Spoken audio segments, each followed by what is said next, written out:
గ్రంథము 3వ అధ్యాయము 12వ వచనం. ఇక్కడ రాయబడుచుంది, నీవు ఇలాగున అడిగినందున నీ మనవి నేను ఆలకించి ఉన్నాను, బుద్ధి వివేకములు గల హృదయము నీకు ఇచ్చుచున్నాను. చాలండి.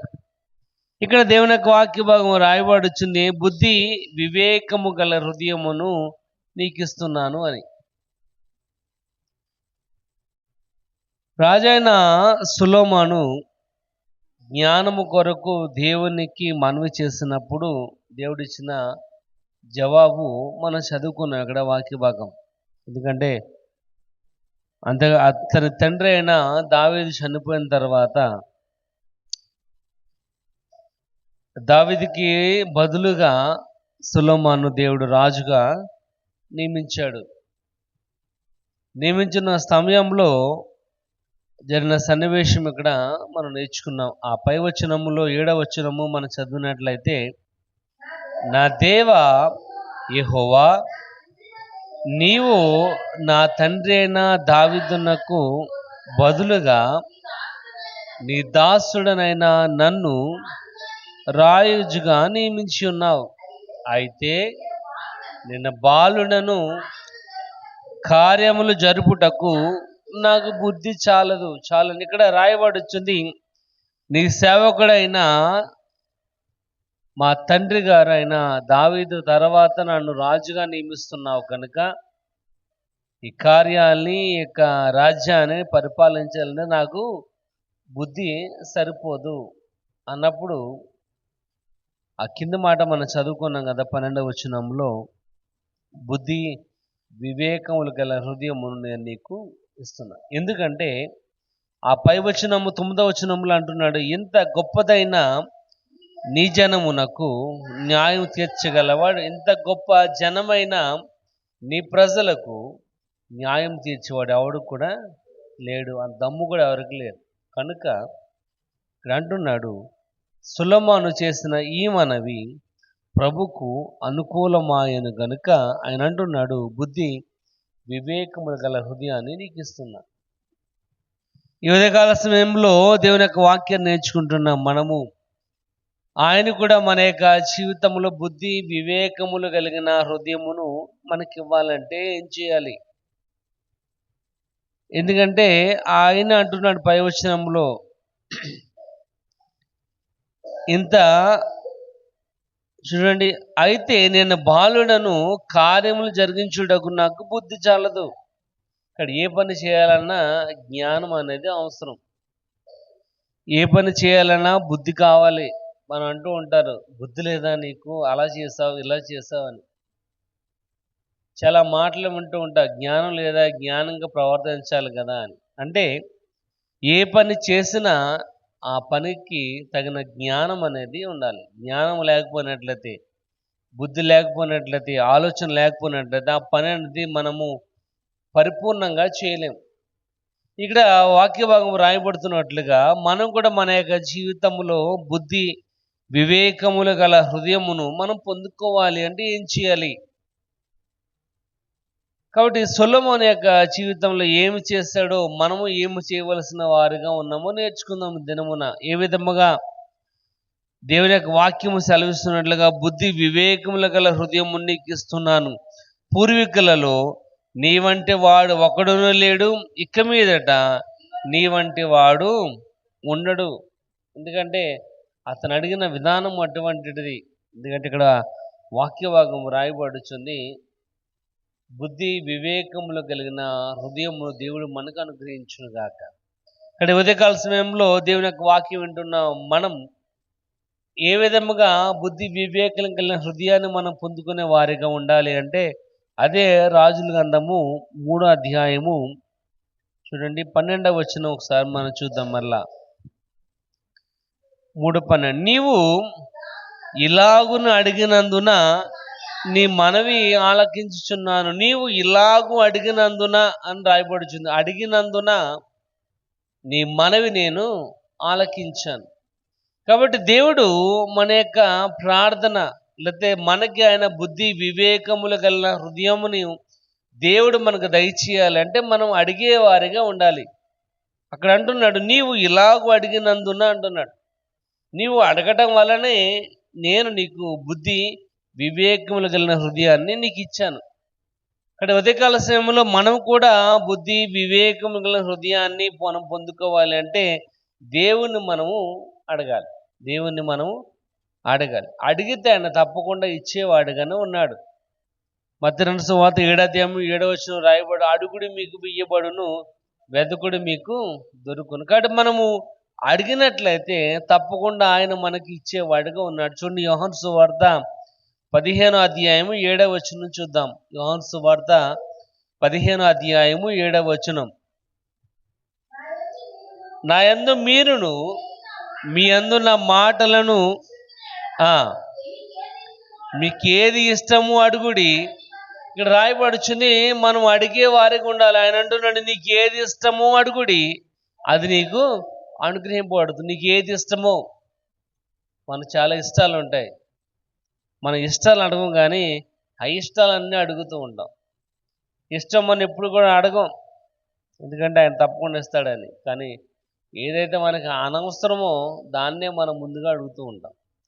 ఇక్కడ వాక్యభాగం రాయబడి, నీకు ఏది ఇష్టమో అడుగుడి, అది నీకు అనుగ్రహించబడును. ప్రియమైన వాళ్ళరా, దేవుని యొక్క వాక్యభాగం సెలవిస్తుంది, మనము దేవుణ్ణి అడగాలి. అడిగితే ఆయన తప్పకుండా మనకి ఇచ్చేవాడుగానే ఉన్నాడు. అదే చూడండి, అదే పుస్తకము 16వ అధ్యాయం 24వ వచనం చూద్దాం ఒకసారి. ఇది వరకు మీరేదియు నా పేరట అడగలేదు, మీ సంతోషము పరిపూర్ణమగునట్లుగా అడుగుడి, అది మీకు ఏంటంటే మీ సంతోషము పరిపూర్ణమగునట్లుగా. ఏదైతే మనకు కావాలనుకున్నామో అదే మనం లేచేటప్పటికి మన కళ్ళ ముందు ఉందనుకోండి, ఆ సంతోషానికి అవధి అనేది ఉండదు. ఇక్కడ రాయబడి, మీ సంతోషం పరిపూర్ణమగునట్లుగా అడుగుడి, అది మీకు కలుగుతుంది. కాబట్టి మనం అడిగే దాని వల్ల సంతోషము మనం పొందాలి, దేవుడు మహిమపరచబడాలి. కానీ మనం ఎలాగడుగుతున్నామంటే, యాకోబులు అంటున్నాడు, మీరు భోగముల నిమిత్తం అడుగుతున్నారు కనుక మీరు పొందుకోవట్లేదు.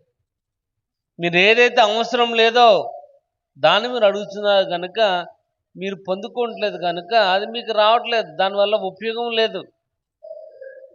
ప్రియమైన వాళ్ళరా, దేవుని యొక్క వాక్య భాగము రాయబడుతుంది. అప్పుడున్న టైంలో, పాత రోజులలో, యేసుప్రభు ఉన్న సమయంలో తండ్రిని అడిగేవాళ్ళు. వాళ్ళు యేసుప్రభు కూడా తండ్రిని అడిగేవాడు.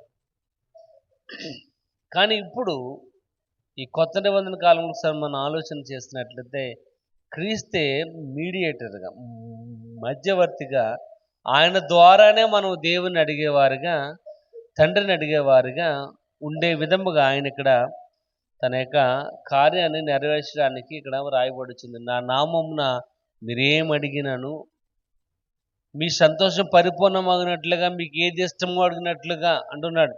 కాబట్టి ఆ టైంలో ప్రారంభంలో శిష్యులు తండ్రిని అడిగారు, యేసుప్రభు కూడా తండ్రిని అడిగాడు. కానీ ఇప్పుడు అంటున్నాడు, ఇప్పుడు క్రీస్తు అనే ఒక మీడియేటర్ మన మధ్యలో ఉన్నాడు కనుక ఆయన నామమున మనం అడగాలి. అందుకే యోహాను సువార్తలో రాయబడుచుంది, నా నామమున మీరు ఏం అడిగిన. చూడండి 14, 13 చూద్దాం. యోహాను సువార్త 14వ అధ్యాయము 13వ వచనం, మీరు నా నామమున ఏమి అడుగుతురో తండ్రి అది మహిమార్థముగా చేసెను. మీరు నా నామమున ఏం అడిగినాను, మీరు యేసుక్రీస్తు నామమున ఏం అడిగినను తండ్రి యొక్క మహిమార్థం ఆ కార్యం యొక్క జీవితంలో నెరవేరున్నట్లుగా అని రాయబడుతుంది. ప్రియమైన వాళ్ళరా, ఇప్పుడు మనము క్రీస్తు అనే నామం ద్వారా మనం తండ్రిని అడిగేవారిగా ఉన్నాం. ఆయనే నీకును దేవునికి మీడియేటర్గా ఉన్నాడు. నా నామమున మీరేం అడిగినాను ఆయన మీకు అనుగ్రహించును. చూడండి, రోమిలకు రాసిన పత్రిక 8వ అధ్యాయము 34వ వచనం చూద్దాం. 8:34, రోమా 8:34, శిక్ష విధించి వాడెవడు, చనిపోయిన క్రీస్తేసే, అంతేకాదు మృతులలో నుండి లేచిన వాడును దేవుని కుడిపార్శ్వమున ఉన్నవాడును మన కొరకు విజ్ఞాపనము చేసేవాడు కూడా ఆయనే. నీకోసం విజ్ఞాపన చేసేవాడు ఆయనే కనుక ఆయన నామమున నువ్వేమడిగినను నువ్వు పొందుకుంటావు. దేవుని యొక్క వాక్య భాగము రాయబడుచుంది. బుద్ధి వివేకము కలిగిన హృదయమును మనం కలిగి ఉండాలంటే మొదటిగా మనం దేవుని అడిగేవారికి ఉండాలి, అడగాలి. అదే అంటున్నాడు, మీకు ఏది ఇష్టమో అది అడుగుడి, అది మీకు అనుగ్రహింపబడుతుంది. వాట్ ఎవర్ యు ఆస్క్, నీ యొక్క జీవితంలో ఏది అవసరమో అది అడిగినట్లయితే తప్పకుండా ఆయన తన కార్యాన్ని నెరవేర్చేవాడిగా ఉన్నాడు. రెండోది మనం చూద్దాం, 19వ కీర్తనలు 19వ కీర్తన 7వ వచనం. 19వ కీర్తన 7వ వచనం. యెహోవా నియమించిన ధర్మశాస్త్రము యథార్థమైనది, అది ప్రాణమును తెప్పరిల్ల చేయును. యెహోవా శాసనము నమ్మదగినది, అది బుద్ధిహీనులకు జ్ఞానము పుట్టించును. ఇక్కడ రాయబడుచుంది, యెహోవా నియమించిన ధర్మశాస్త్రము యథార్థమైనది. దేవుడిచ్చిన ధర్మశాస్త్రము యథార్థమైనది, నమ్మకమైనది. దేవుడిచ్చిన ధర్మశాస్త్రము నమ్మదగినది, అది తెలివి లేని వాళ్ళకి తెలివిని దయచేసేది. కనుక దేవుని యొక్క వాక్య భాగము రాయబడుచు, నీ యొక్క జీవితంలో బుద్ధి జ్ఞానం కలిగిన హృదయాన్ని దేవుడు నీకు దయచేయాలి అంటే వాక్య భాగం సెలవిస్తుంది, దేవుని వాక్యమును అనుసరించాలి అని. దేవుని వాక్యాన్ని అనుసరించాలి. ఎందుకంటే దేవుని యొక్క వాక్యము నీ పాదంలో దీపము, నీ త్రోవకు వెలుగు. కాబట్టి ఆ వెలుగైన వాక్యాన్ని, ఆ దీపమైన వాక్యాన్ని ఏం చేయాలంటే అనుసరించాలి, అంటే వెంబడించాలి ఆ వాక్యాన్ని. ఇక్కడ రాయబడచ్చు, ఎందుకంటే దేవుని యొక్క వాక్యము సజీవమైనది, యథార్థమైనది. దేవుని యొక్క వాక్యం, దేవుని యొక్క వాక్యము ప్రాణమును త్రప్పరలా చేసేది, అంటే ప్రాణమునకు జీవాన్ని ఇచ్చేది దేవుని యొక్క వాక్యం. ఇక్కడ దేవుని యొక్క వాక్యం ఇక్కడ ఒకసారి మనం ఆలోచన చేస్తున్నట్లయితే, ఇప్పుడైతే బైబిల్ మన చేతిలో ఉంది, కానీ ఇంత పూర్వం అయితే బైబిల్ అనేది సంపూర్ణంగా మన చేతిలో ఉండేది కాదు. ఓన్లీ చర్చిలో మాత్రం ఉండేది, ఓన్లీ పోప్ దగ్గర మాత్రం ఉండేది, ఓన్లీ ఆ యొక్క ప్రధానమైన వారి దగ్గర మాత్రం ఉండేది. ఎందుకంటే వాళ్ళు చదివి వివరిస్తేనే తప్ప బైబిల్ అనేది తెలిసేది కాదు. కానీ ఇప్పుడైతే ప్రతి ఒక్క వచనము కూడా మన చేతిలో అనేది ఉంది. ఇప్పుడు స్మార్ట్ ఫోన్ రావటం వల్ల ఏ వచనము అయినా, ఏ వాక్యం అయినా మనము ఇట్టే నిమిషాల్లోనే చదవగలం, నిమిషాల్లోనే చూడగలం. కానీ అప్పుడున్న రోజుల్లో అయితే ఎక్కడో ఒక చోట ఉండేది, అక్కడికి వెళ్ళి చదవాలి తప్ప చదవడానికి కూడా అవకాశం లేదు. కానీ ఇప్పుడైతే దేవుని యొక్క వాక్యము సజీవముగా, దేవుని యొక్క వాక్యము యథార్థమైనదిగా, దేవుని యొక్క వాక్యము నమ్మదగినదిగా నీ ముందు ఇప్పుడు కనబడుతుంది. కాబట్టి ఇప్పుడు ఏం చేయాలంటే, నువ్వు ఆ వాక్యమును కనుక అనుసరించినట్లయితే ఆ వాక్యము నీకు దేవుని యొక్క జ్ఞానాన్ని, దేవుని యొక్క ప్రేమను, ఆయన ప్రభావం, ఆయన లక్షణాలను, ఆయన ఎటువంటి వాడో నీకు దేవుని యొక్క వాక్య భాగం తెలియజేస్తుంది. ఎందుకంటే బుద్ధి జ్ఞానం కలిగిన హృదయాన్ని దేవుడు నీకు అనుగ్రహించాలి అంటే నువ్వు దేవుని యొక్క వాక్యాన్ని అనుసరించాలి. ఎందుకు దేవుని యొక్క వాక్యము మనం అనుసరించవలసిన వారిగా ఉన్నామంటే, చూడండి, కీర్తన భాగంలో నుంచి 12వ కీర్తన ఒకసారి చూద్దాం. 12వ కీర్తన 6వ వచనం చదువుకుందాం. 12వ కీర్తన 6వ వచనం. యెహోవా మాటలు పవిత్రమైన, దేవుని యొక్క వాక్యమును ఎందుకు మనం అనుసరించాలి అంటే ఆయన వాక్యము పవిత్రమైనది. అందుకే ఈ వాక్యానికి ఒక పేరుంది, అదేంటది? పరిశుద్ధ గ్రంథం, హోలీ బైబల్. దేవుని యొక్క వాక్యము పవిత్రమైనది కనుక ఆయన వాక్యమును ఏం చేయాలంటే మనం అనుసరించాలి. దేవుని యొక్క వాక్యం పవిత్రమైనది. చూడండి, 18వ కీర్తన 30, 18వ కీర్తన 30వ వచనం. దేవుడు యథార్థవంతుడను, యెహోవా వాక్కు నిర్మలము. చాలండి, యెహోవా వాక్కు నిర్మలం అంటే ఏంటి అమ్మా? నిర్మలము అంటే ఏంటి? నిర్మలం అంటే దాంట్లో ఏ కళంకము లేనిది, స్వచ్ఛమైనది. దేవుని యొక్క వాక్యము నిల నిర్మలము, శాంతిని కలుగజేసేది. కాబట్టి అందుకే ఆ వాక్యమును మనం అనుసరించే వారిగా ఉండాలి. అదే వచనంలో రాయబడుచుంది 30వ వచనంలో, ఆయన శరణం చేసే వారందరికీ ఆయన కీడము, దేవుని యొక్క వాక్యమే కీడము. ఎవరైతే ఆయన దగ్గరికి వస్తారో, ఆయన వారిని కాపాడేవాడుకున్నాడు కనుక భక్తుడు అంటున్నాడు, నా దాగుచోటు నీవే అని. ఇక్కడ ప్రియమైన వాళ్ళారా, దేవుని యొక్క వాక్యం పవిత్రమైనది, దేవుని యొక్క వాక్యము నిర్మలము, కీడము. చూడండి, మత్తయి సువార్త 5వ అధ్యాయం 18వ వచనం. మత్తయి సువార్త 5వ అధ్యాయం 18వ వచనం, 5:18. ఆకాశములు భూమియు గతించిపోవును గాని నెరవేర్చు వరకు దాని నుండి ఒక పొల్లైనను ఒక సున్నాయినను తప్పిపో. ఇక్కడ రాయబడుచుంది, ధర్మశాస్త్రంలో ఒక పొల్లైనను సున్నాయినను తప్పిపోవడానికి అవకాశం లేదు. ఎందుకంటే దేవుని యొక్క వాక్యము స్థిరమైనది, స్టాండర్డ్. ఎన్ని మాటలు, ఎన్ని యొక్క ఉద్దేశాలు నెరవేరకపోయినప్పటికీ, ఎన్ని మాటలు, ఎన్ని పుస్తకాలు భూమి మీద ఉన్నప్పటికీ దేవుని యొక్క వాక్యము మాత్రమే స్థిరమైనది అని రాయబడుచుంది. అందుకే ఒక సున్నాయినను పుల్లైనను కూడా తప్పిపోదు. ప్రియమైన వాళ్ళరా, అందుకే దేవుని యొక్క వాక్యాన్ని అనుసరించాలి. ఎందుకంటే దేవుని యొక్క వాక్యము పవిత్రమైనది, దేవుని యొక్క వాక్యము నిర్మలము, కీడము. దేవుని యొక్క వాక్యము ఏంటంటే స్థిరమైనది కనుక దేవుని యొక్క వాక్యాన్ని మనము అనుసరించాలి. అనుసరించినట్లయితే తప్పకుండా మనము బుద్ధి, వివేకము గల హృదయాన్ని మనం పొందుకుంటాం. బుద్ధి, వివేకం గల హృదయాన్ని దేవుడు మనకు అనుగ్రహిస్తాడు కనుక. ఎందుకంటే ఒకటి మనం అడగాలి, రెండవది ఇక్కడ రాయబడి వచ్చింది, మనము దేవుని యొక్క వాక్యాన్ని అనుసరించాలి. 119వ కీర్తన 25 చదవండి. 119వ కీర్తన 25, 25వ వచనం. నా ప్రాణము మట్టిని హత్తుకొనుచున్నది నీ వాక్యము చేత.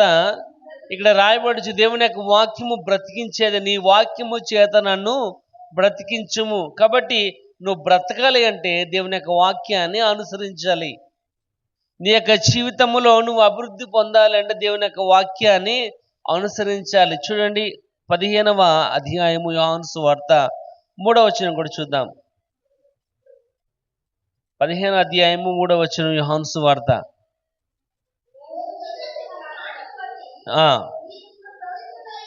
నేను మీతో చెప్పిన మాటను బట్టి మీరు ఇప్పుడు పవిత్రులయ్యారు. నీవు పాపములో నుండి పవిత్రపరచబడాలి అంటే దేవుని యొక్క వాక్యాన్ని అనుసరించాలి. ఇక్కడ రాయబడచ్చు, దేవుని యొక్క వాక్యము నేను బ్రతికిస్తుంది, దేవుని యొక్క వాక్యం నేను పవిత్రపరుస్తుంది. మలినమైపోయిన నీ యొక్క జీవితము పవిత్రపరచబడాలి అంటే దేవుని యొక్క వాక్యాన్ని అనుసరించాలి. యాకోబు పత్రిక 1:21. యాకోబు 1:21. యాకోబు 1:21.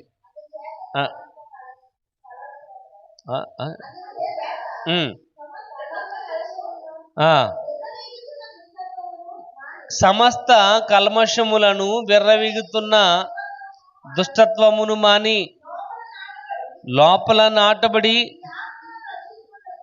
మీ ఆత్మలను రక్షించుటకు శక్తిగల వాక్యం. చాలా ఇక్కడ రాయబడుచుంది, మీ ఆత్మలను రక్షించుటకు శక్తిగల వాక్యము. నీ యొక్క జీవితంలో రక్షణ అనేది అవసరము కనుక ఆ రక్షణను పొందుకోవాలంటే దేవుని యొక్క వాక్యాన్ని అనుసరించాలి. కాబట్టి శక్తి కలిగిన ఆ వాక్యము నిన్ను రక్షించేదిగా ఉంది. చూడండి, 1 పేతురు 1వ అధ్యాయం 23వ వచనం కూడా చూద్దాం. 1 పేతురు 1:23. మీరు క్షయబీజము నుండి కాక శాశ్వతము అగు జీవము గల దేవుని యొక్క వాక్యం. చాలండి, ఇక్కడ రాయబడుతుంది శాశ్వతమగు జీవము గల దేవుని యొక్క వాక్యం. దేవుని యొక్క వాక్యములో జీవం ఉంది. ప్రియమైన వాళ్ళరా, దేవుని యొక్క వాక్య భాగం ఇక్కడ సెలవిస్తుంది. ఒకటి, ఆయన వాక్యము బ్రతికిస్తుంది, ఆయన వాక్యము పవిత్రపరుస్తుంది.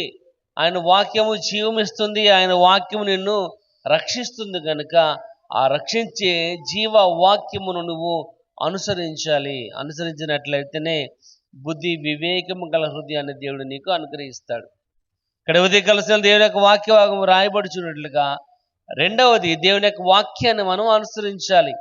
ఎందుకు మన దేవుని యొక్క వాక్యాన్ని మనము అనుసరించాలి అంటే ఆయన వాక్యము పవిత్రమైనది, ఆయన వాక్యము నిర్మలము కీడము, ఆయన వాక్యము నిన్ను స్థిరమైనది, ఆయన వాక్యాన్ని రక్షిస్తుంది, ఆయన వాక్యం నీకు జీవాన్ని ఇస్తుంది, ఆయన వాక్యం నిన్ను పవిత్రపరుస్తుంది. ప్రియమైన వాళ్ళరా, ఆయన వాక్యాన్ని అనుసరించినట్లయితే దేవుడు తప్పకుండా బుద్ధి వివేకము గల హృదయాన్ని నీకు తప్పకుండా ఇస్తాడు.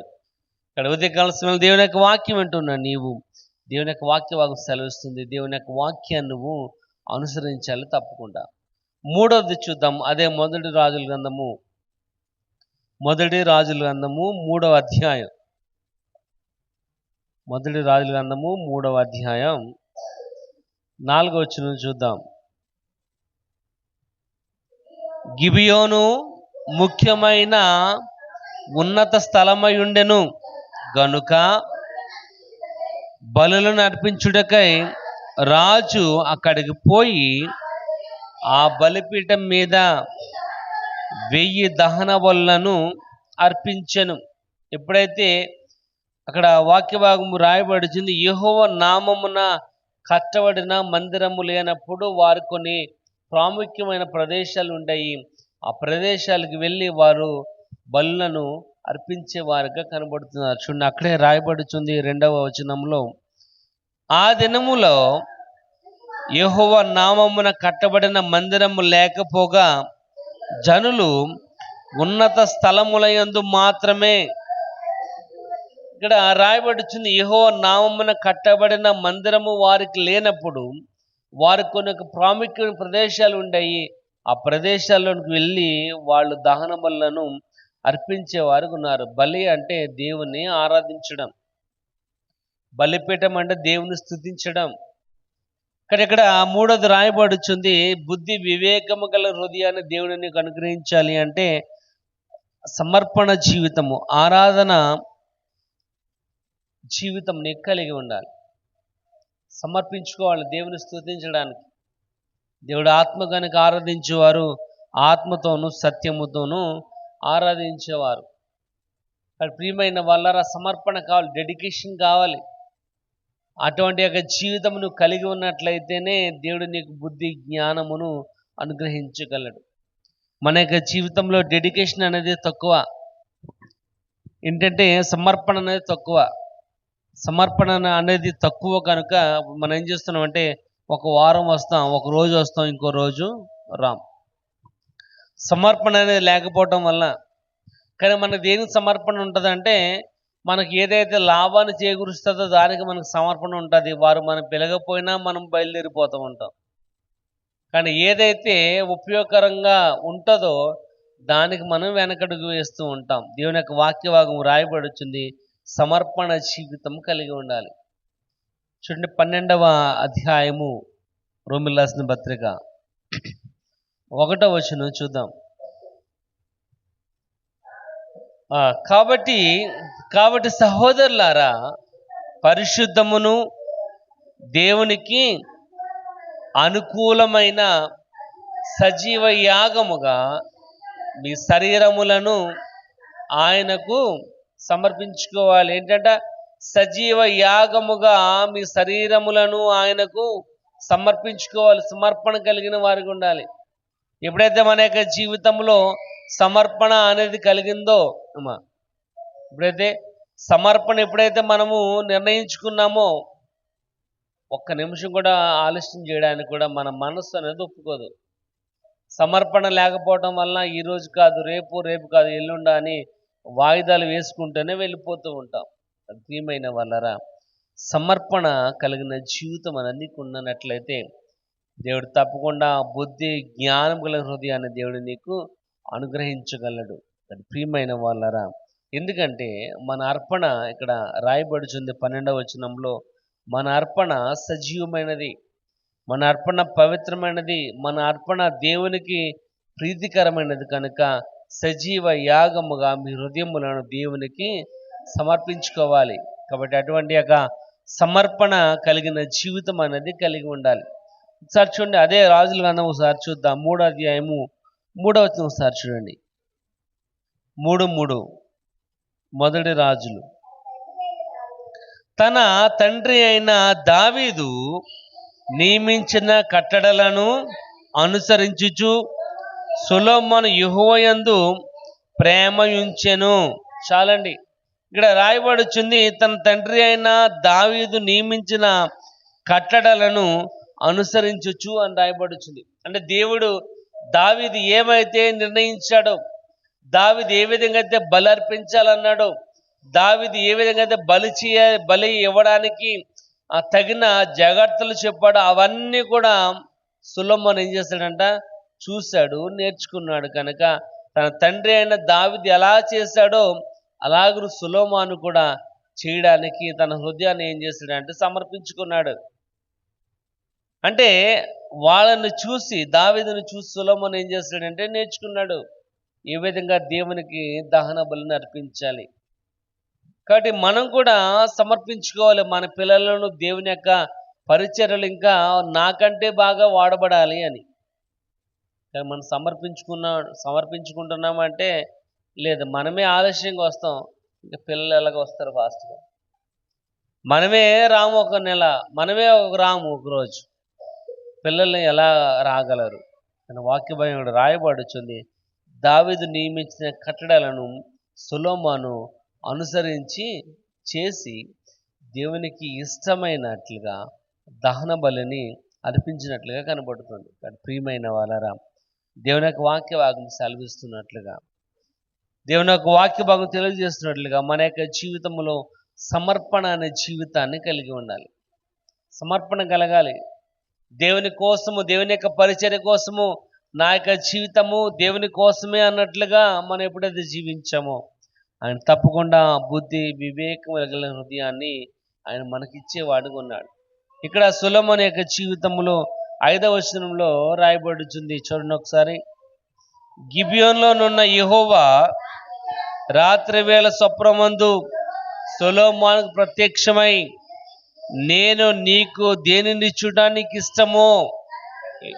సొలొమోన్ని అడిగాడు దేవుడని యెహోవా, ఏంటది?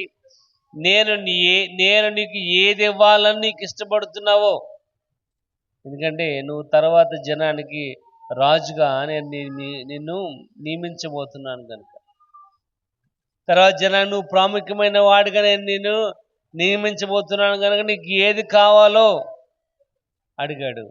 ఏది కావాలో అడగమన్నప్పుడు సొలొమోను రాజుగా ఉండడానికి నాకు బలం కావాలి, జ్ఞానం కావాలి, శక్తి కావాలి, నేను ఎక్కడికి వెళ్తే అక్కడికి నాకు జయం రావాలని అడగలేదు. ఏం అడిగాడు చూడండి, అక్కడ రాయబడుచుంది 9వ వచనంలో. కాబట్టి నేను మంచి చెడ్డలను విమోచించి నీ జనులకు న్యాయము తీర్చినట్లు నీ దాసుడైన నాకు వివేకము గల హృదయాన్ని. సొలొమోను అడిగింది ఏంటంటే ఒకటి వివేకం గల హృదయాన్ని మాత్రం నాకు ఇవ్వండి. ఎందుకంటే నీ జనులు, నీ ప్రజలు చాలా గొప్పవారు, వారికి నేను న్యాయం తీర్చాలి, వారికి నేను తగినట్లుగా నడుచుకోవాలి. అంటే అక్కడ రాయబడుచుంది నాకు వివేకం గల హృదయాన్ని ఇవ్వమని.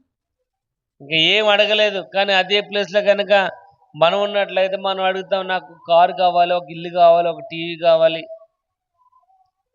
ప్రియమైన వాళ్ళరా, దేవుని యొక్క వాక్య భాగం రాయబడుచుంది.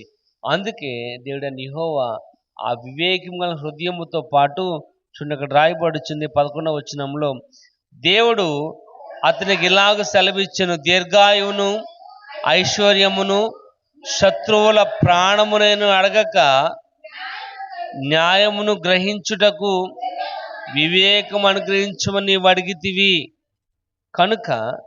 చూడండి 13వ వచనం, నీవు ఐశ్వర్యమును ఘనతను ఇమ్మని అడగకపోయినను నేను వాటిని నీకు ఇచ్చుచున్నాను. అందువలన నీ దినములన్నిటిను రాజులలో నీ వంటి వాడెవడు కూడా లేడు. ఎందుకంటే బుద్ధి జ్ఞానమును దేవుడిని యొక్క అడిగాడు కనుక. ఇక్కడ రాయబడుచున్నట్లుగా నువ్వు దీర్ఘాయువును ఐశ్వర్యమును శత్రువులను జయించడానికి తగినట్లుగా నువ్వు అడగలేదు కనుక అవి కూడా నేను నీకు ఇస్తున్నాను. ఎందుకంటే ఈ దినములన్నిటను రాజులలో నీ వంటి వాడెవడు కూడా లేడు.